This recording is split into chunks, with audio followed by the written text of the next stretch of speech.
Yes.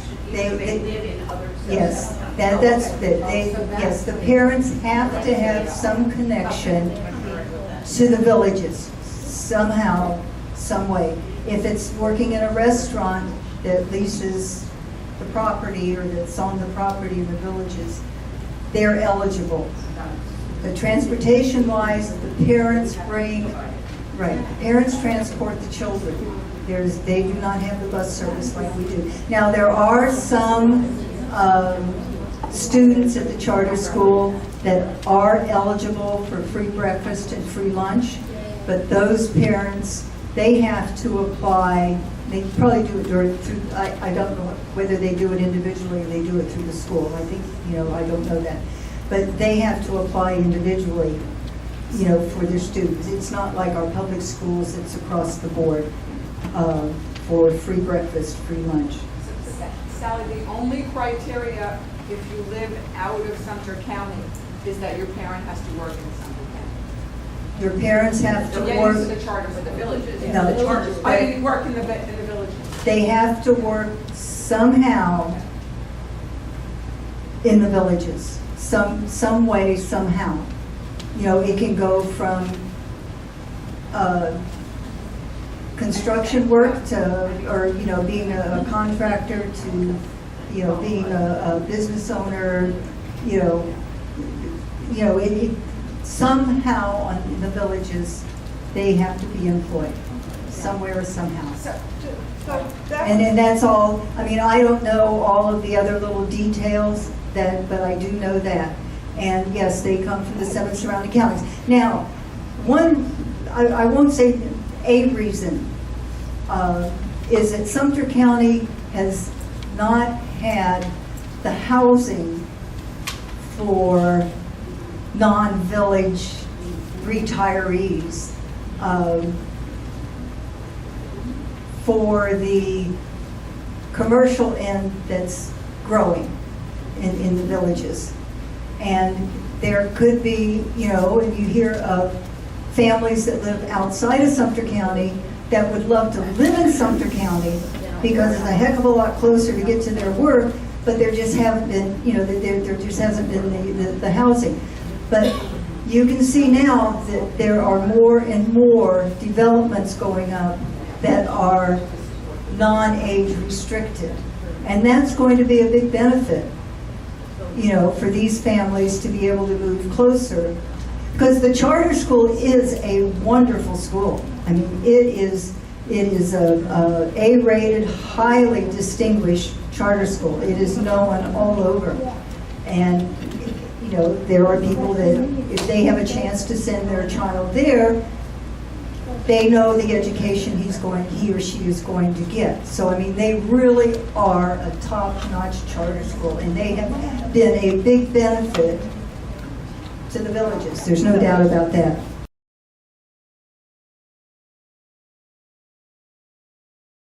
So that was my question, and so my question was, if we call our representative, write letters, do letters to are there things that we as taxpayers can do to help make sure that the people coming into the county, that we're not paying, our taxpayers aren't going to fund all these other students? You're free. I mean, I can't say it can, I can't say it won't. I mean, you're free to, say, hey, I just found this out. Research it more or so, but I really can't. But does the Sumter County still receive the FFE, the state student allocation to Sumter for those out-of-county students? Yes. If I'm understanding you correct, right. Yes. They're counted in the count, obviously, right? Right, they're counted in the count. They are. So the contributions from the other counties would be for the additional services? Well, there are no additional funds coming from Right, us. that's the potential contributions that I we don't want. want to say potential. Yes, there are no. So when I said that 90% of our funding comes from the property tax, Right. that counts in those students because they're part of our student count. They're part of our student count. So, our board meetings and workstations always at the same time. It's not on the handout of dates and locations. Yes, our board meeting starts at 5:30. That is all the time when we have the board meetings. Our workshops vary. Like I said, this Tuesday our workshop starts at 4 o'clock. Sometimes we just have a workshop that starts at maybe 4:30 or 5, a half hour, depending on what's going to be covered in the workshop. We have had workshops that have gone 5 or 6 hours of the day. You know, once or twice a year, we may have one that starts at around 11 in the morning and gets over late in the afternoon. It all depends. You know, it depends on what's being discussed at the workshops. But yes, and the address, if anybody would like to know, if I tell you, it's 2680 West County Road 476 in Bushnell. It happens to be on County Road 476 and I-75. The only thing is you cannot get there from I-75 on 476. You have to get off at 48 and come around if you're coming down 75. If you're coming down 301, then yes, you can get to it by going down to 476. But you'll see it if you're on 75. You know, there's this several buildings. It's right there. And that's where we go. So all the board meetings, mostly all the board meetings are held there. But once every 3 months, we do hold a board meeting up here at the what we call the SPA, which is the Sumter Prep Academy. And PREP stands for Positive Reinforcement Education Program. Thank you. Thank you. That's what it stands for. So, but that's our alternative school, but we do hold it up there. Just really quick to add on, the meetings that are at 5:30, is that so public participation is available? All of our meetings are open to the public. All of our workshops, everything is open to the public. You can go online to our website, which is www.sumter.k12.fl.us, and you know, here get all the information there. But yes, Sumter County, I mean, all the schools, all the meetings, just like even with your district, they're all open to the public. Everybody follows the Sunshine Law in the state of Florida. Can you videotape the meetings? We have said no, we're not doing it. We're not.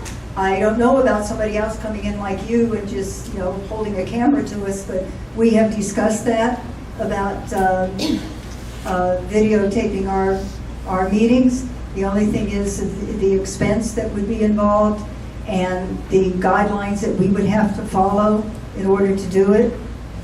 If you would like to talk to someone, I can give you his name. That's director of IT, our IT department. But that was a decision, as a matter of fact, that we just made a couple of weeks ago, or a couple of meetings ago, a couple of months ago, really, that we were not going to go that route. I know some districts do record, and then you can see it online. But that's an answer. Like, could you come like that and set up? I would probably say no. You know, but I will get you to, you know, Mr. Trick, and he can tell you for sure, and Mr. Shirley, our superintendent, you know. So.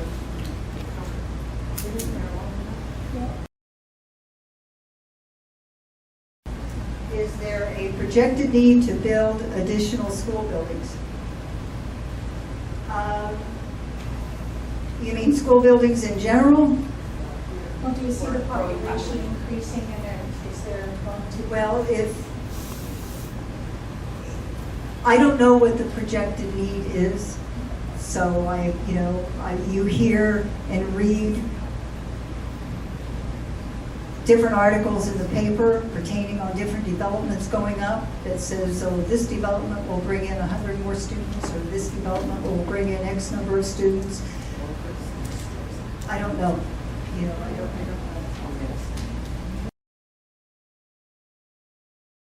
know. Is presentation slides available where? You mean my slides? Yes. These slides? Not yet. I started doing this PowerPoint during the COVID shutdown as a hobby, as an educational tool, and it has sort of grown. And at that time, I had an idea of presenting it to another organization, the Village Homeowners Association, the VHA, I should say, because I think it really is good information. Great. And it has just grown. So this is my own personal PowerPoint. I have checked my figures with our directors in the district to make sure that they're accurate, because I try not to say anything that's not accurate, especially when I'm being filmed. You know, we were talking one-on-one, I might say, well, I think, or I guess, you know, but no, not now.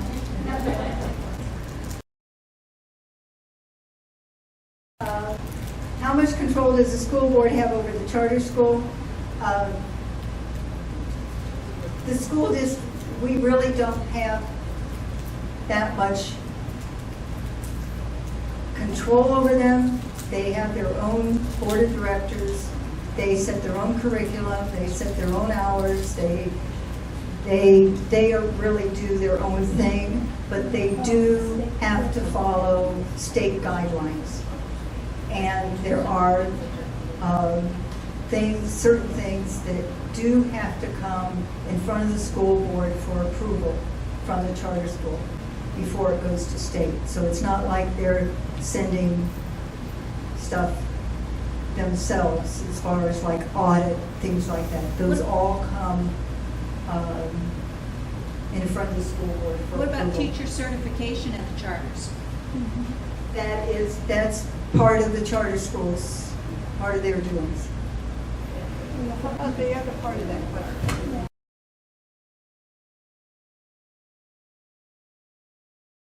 Does the Sunshine Law prevent a board member from answering a question from a constituent? No. Who's mine? Oh, you're mine. No. When it comes to communication, the Sunshine Law is talking with any other board member, any other person that sits on your board about any subject that has, that is, or that may come up at a board meeting. You have to be very careful with your conversations. The best conversations to have with another board member is, isn't it great to see the sun shining today? You know, did you have a nice weekend? Did you eat at this restaurant? I mean, you can get to know them a little bit more, but when it comes to anything that may or has or could possibly be a topic at the school board meeting or at a district meeting or at any meeting, no. And you cannot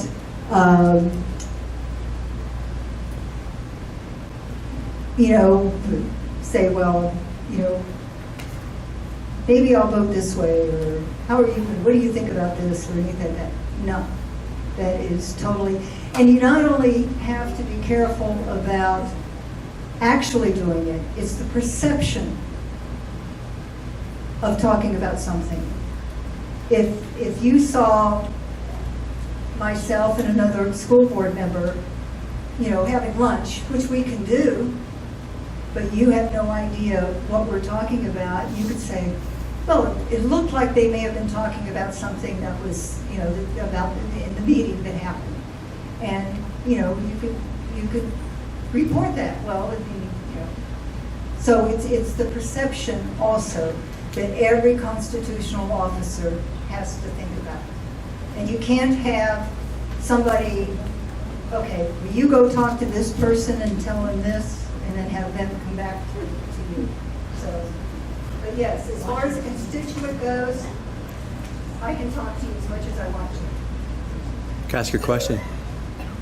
Does the Sunshine Law apply to all boards in Florida or just the school The board? Sunshine Law provides to every constitutional officer in the state of Florida.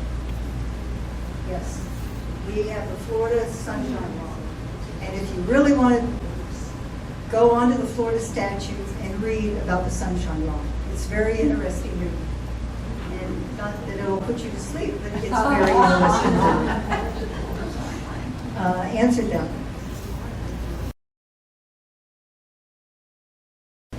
What is the current graduation rate in Sumter County?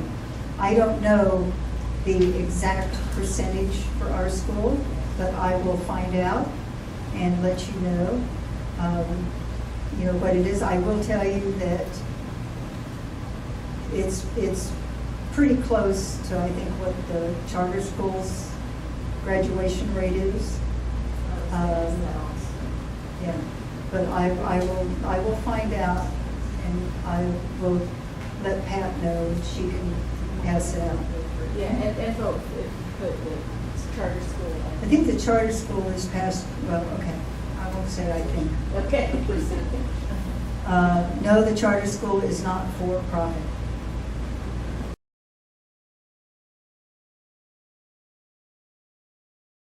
Can you translate 1.50 mils rate dollars per something, right? How does that relate to our property tax in real dollars?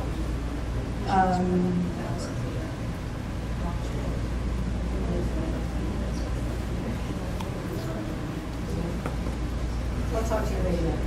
I didn't. Oh, okay, yes, yeah. You know, mills is a. Yeah, I think it's. It doesn't mean $1.50. Yeah, I know it's 150 or. I I think can't. it's 100 or something or other like that.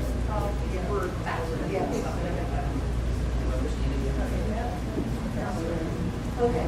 I think the important thing, though, so if I could just comment on that, though, is that, you know, everybody that moves here from other states, or, you know, likes the fact that we don't have to pay income tax, but doesn't necessarily understand the property tax, how important it is for funding schools and funding critical services in the state, because that's the only source of revenue, the only main source.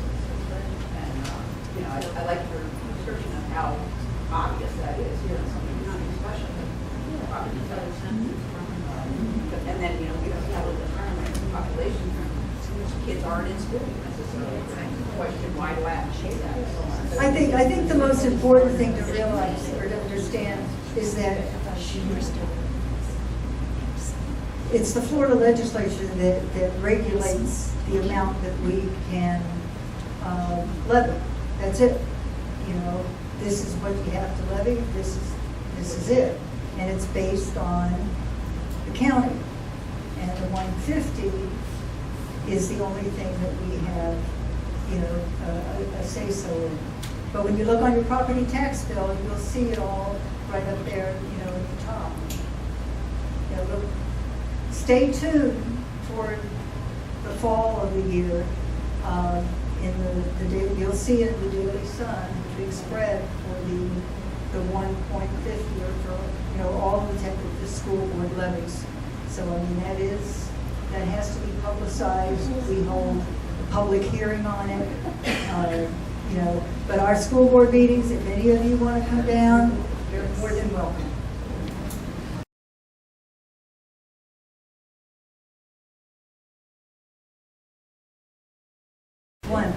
I know that I wrote a big mishmash over there, but I want to know, one, do they employ social workers, counselors? I mean, how many guidance counselors do we employ in Sumter County? we know one. Yeah, we do know one counselor. We know one We counselor. have quite a few. We have quite a few counselors, and And also, does the charter school have special educational classes in it? Like, are there individual special education classes or resource rooms? Do they have the ability to say, if a child has an individual education plan that we won't accept them because we don't have the facility for them? they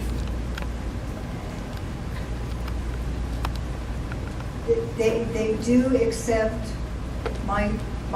they do accept some special needs children. It depends on what they need and how they need. If they cannot, then they go to our public schools. They go to Sumter County will take care of them.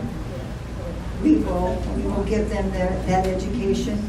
And it doesn't mean that every one of our schools has everything that every student with special needs. That student may have to be transported to a different school out of his zone, but we will transport him to the school that has the facilities and has the department that person needs for that IEP. And aside from the village's builder, from the, are there any other private fundings going into the charter school? Aside from, you said that a percentage, like 30-something%, That comes from the builder? No. No, from the property tax. 37.5%. The village charter school is 37.5% of all of the school district's state funding. So all of the state funding we get, which I showed you up there, they get 37.5% of that. That's what it's been this past year, and that's based on their student count. If their student count decreases, they would get less of a percentage. If their student count increases, they would get more of that percentage. But for this past year, it's been 37.5%. Well, I just want to understand where the rest of your budget is coming from in terms of privatization. The No. charter school, they don't get any private funding? They are subsidized by the developer. The village Okay, that's charter what school you is said. subsidized by the Is developer. it as he only the sees fit. developer? Or is it also other? I have no corporations? idea. Okay, you don't know. I have no idea. They do a lot of fundraising. They got a great booster club. I have no idea for that. All I know is that 37.5% of our state funding goes to the charter school. Does the board have any influence on curriculum at all? Yes. It does, in what sense? Well, we approve it. I mean, it was,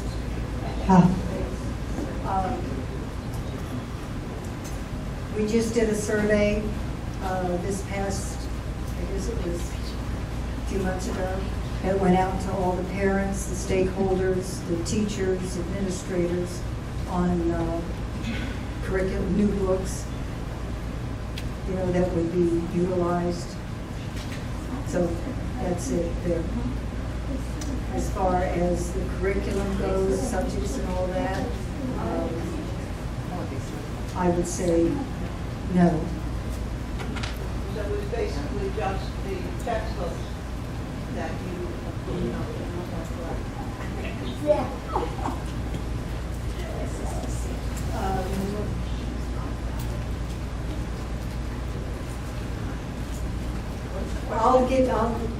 She wants to know the curriculum in the school board.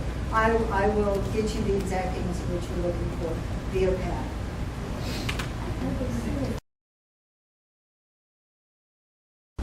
Can you tell me what the ratio of school nurses are to the school nurses student ratio? Are there any school nurses in any of these schools? To my knowledge, there is a school nurse in all of our schools. All full-time? I do not know their hours. So do you know what their level? I can get you to the person that can give you that Okay, that'd be information. great, thank you. Yes. As a matter of fact, if you call the district office and ask for Lisa Whitman, she's our Director of Human Resources. She can answer. Is it on the website? Yep. The phone number's right there, 793-2315. Okay. Ask for Lisa Whitman. And you can tell her that I suggested that you call her, because I could not answer your question.